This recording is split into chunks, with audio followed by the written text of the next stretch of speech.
Channel देखने वाले सभी दर्शकों प्रदीप दलाल की राम राम भाई। डासा बॉर्डर पर अभी मौजूद है। डासा बॉर्डर धरना भी 26 नवंबर से चला हुआ है और इसी बीच में हम यहाँ पहुँचे हैं और यहाँ भाषणबाजी भी खूब हो रही है। और प्रधान जी हमारे साथ हैं, राकेश टकेत यूनियन के प्रधान जी। राम राम जी। राम राम भाई साहब। एक बार परिचय दो अपना। मैं वीरेंद्र डागर, भारतीय किसान यूनियन दिल्ली प्रदेश अध्यक्ष। भाई साहब तो प्रधान जी, किस तरह का क्या माहौल चल रहा है डासा बॉर्डर पर? भाई साहब लगातार 6 महीने हो गए डासा बॉर्डर पर जो किसान आंदोलन चल रहा है।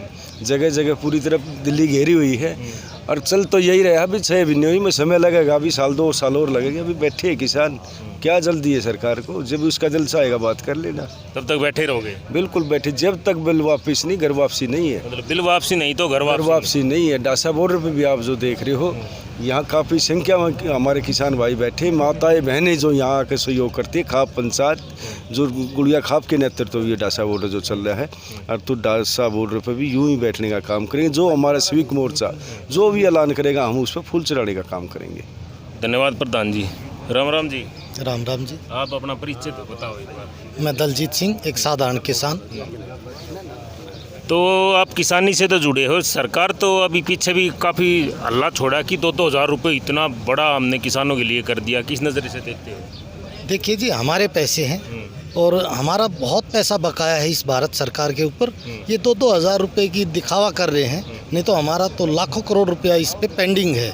और उस पूरे को लेने की ये मुहिम चल रही है। ये सरकार ये सोच रही होगी कि ये 3 काले कानून तक लागू रहेगा, हम इसकी बिल्कुल जड़ तक जाएंगे और जड़ खोद के भगा देंगे। और रही बात, मैं अपने किसान भाइयों से अपील करूंगा कि मध्यावधि चुनाव आने वाले हैं। 2021 जैसे ही पार होगा और 2022 के अंदर मध्यावधि चुनाव 100% होने हैं। यूपी भंग होगी, बिल्कुल बीजेपी के अंदर भी टूट पड़ेगी, क्योंकि उसके अंदर भी किसानों का इतना प्रेशर हो चुका है कि उनको अपने आकाओं से छुटकारा चाहिए।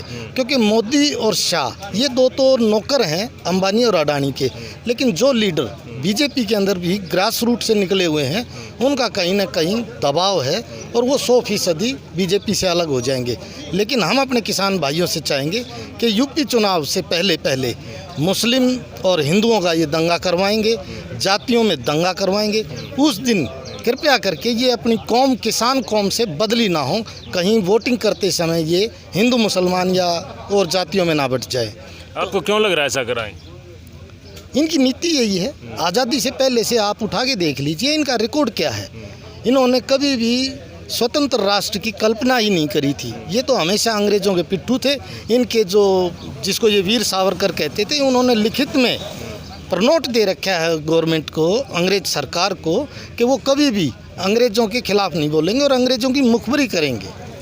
ये चीज़ तो हम इनके इतिहास को जानते हैं, तो हमें पता है कि 100% ये दंगा करवाएंगे। आज़ादी से पहले भी इन्होंने दंगे फसाद करवाए थे और आज़ादी के बाद भी जितने भी दंगे हुए हैं उनकी पृष्ठभूमि निकाल के देख लीजिए। 100% ये दंगा करवाएंगे। और हम ये चाहेंगे अपने किसान भाइयों से कि वो कहीं भी अपनी इस किसान कौम को छोड़ना दे, क्योंकि आज बड़ी मुश्किल से सरदार वल्लभ भाई पटेल ने जैसे रियासतों को एक किया था, तो बड़ी मुहिम लगी है सभी जातियों को एक जाति में बांधने में, सभी धर्मों को एक धर्म में बांधने में।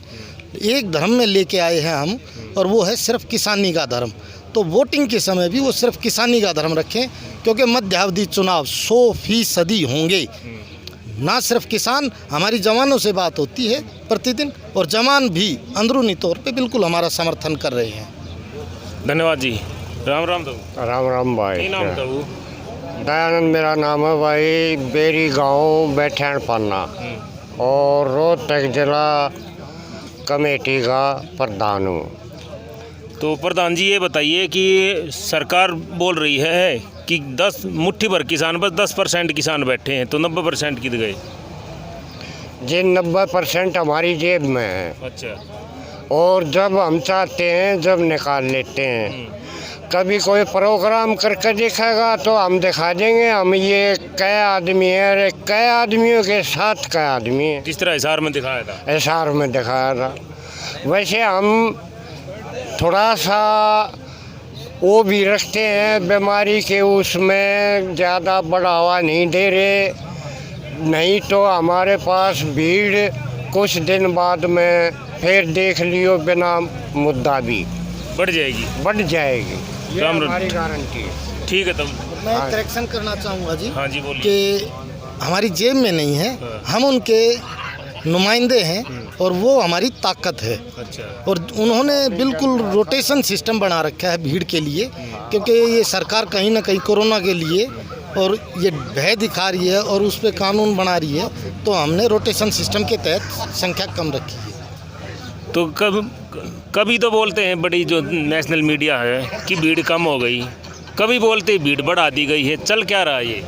भाई यूं आगे देखना चाहिए ना, अपने वहाँ चैनल आप झूठ बोल रहे हैं। किस धरने पे किसान कम होया है? हम तो सिर्फ अपनी गाइडलाइन कर रहे हैं कोरोना की। अच्छा, अपने थोड़े आदमी बुला रहे हैं। कल का परसों का हमारा प्रोग्राम था तो यहाँ कई हज़ार आदमी था। तो झूठ बोलने का काम है नेशनल मीडिया तो अंदर झूठी मोदी मीडिया हो रही है, दलाल हो रहे हैं। वे तो मीडिया नहीं रह रहे, दलाल हो रहे हैं तो सरकार के।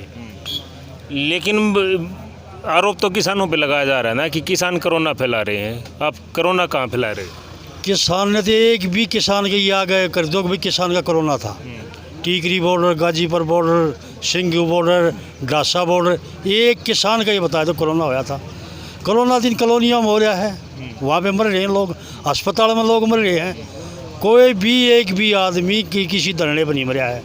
मरे हुए अस्पताल में मरे हैं, किसकी कमज़ोरी से मर रहे हैं? मोदी केंद्र सरकार की कमज़ोरी से मर रहे हैं। राज्य सरकार की कोई कमी नहीं। मेडिकल पर पता धरने पर क्या मेडिकल है, हम अपना कर रहे हैं। मेरे झूठ बोल रहे हैं मोदी मीडिया और ये नेशनल चैनल। थोड़ी सा सच्चाई आप लोग हमारी दिखा रहे हो। धन्यवाद जी। कुछ और हैं युवा, उनसे बातचीत करते हैं। आगे आइए प्रधान जी, आपसे बात कर लेते हैं। राम राम जी। हाँ, राम राम जी। प्रधान जी आरोप पे आरोप लगा रहे हैं। भाई पहले तो ये बात है, आपका धन्यवाद। आपके चैनल के लिए शुभकामना मंगल कामना करते हैं।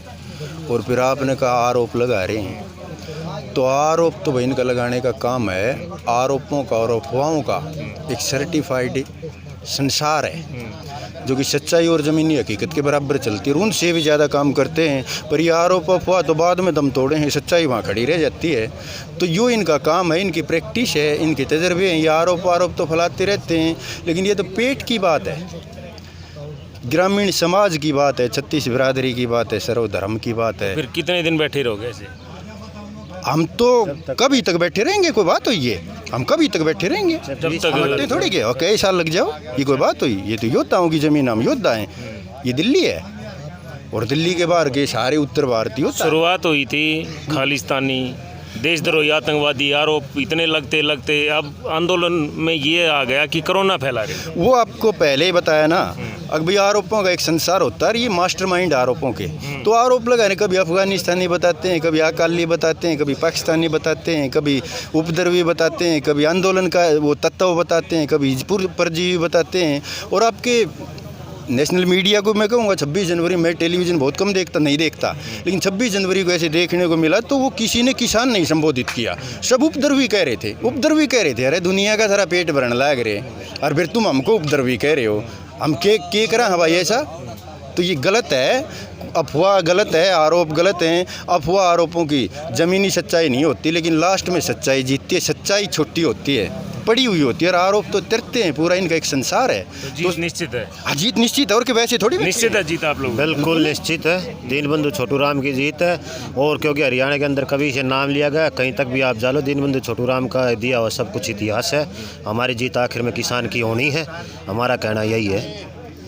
तो डासा बॉर्डर के किसानों के विचार आप लोगों ने सुने। अगर हमारा जो आज का प्रोग्राम है, प्रधान जी एक बात और बताओ छोटी सी कोई।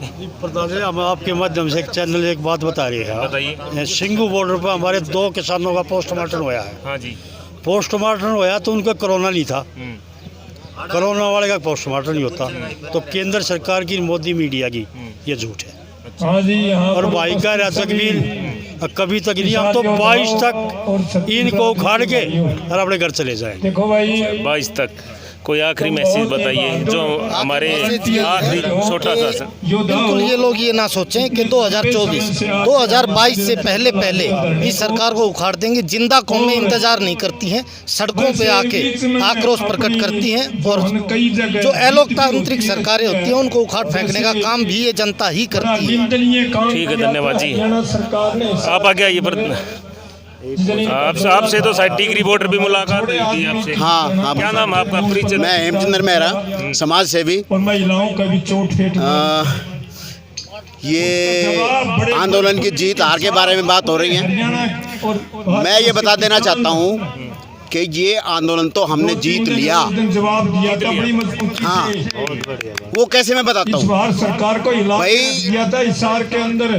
2024 तो तक ये ना समझना कि तो ये सरकार रहेगी। मिला है काम, ये इसको लागू हमें करे जहाँ भी या ना करे, किसान सड़कों पे बैठा है पड़ती है तो बताओ लागू करने कौन आएगा। ताकत की जरूरत पड़ती है। इसलिए तो हमारा ये आंदोलन हम जीत चुके हैं, जीत चुके हो। जीत चुके हैं। घोषणा होनी बाकी है, हैं? घोषणा होनी बाकी है। घोषणा वो सरकार करे या ना करे, हम जीत चुके हैं। वो इसको देश में इम्प्लीमेंट नहीं कर सकती, इसको लागू नहीं कर सकती। बात ये है, जब जो चीज़ लागू नहीं होनी वो हमने जीत ली। हिसार के लोकल आदमी थे।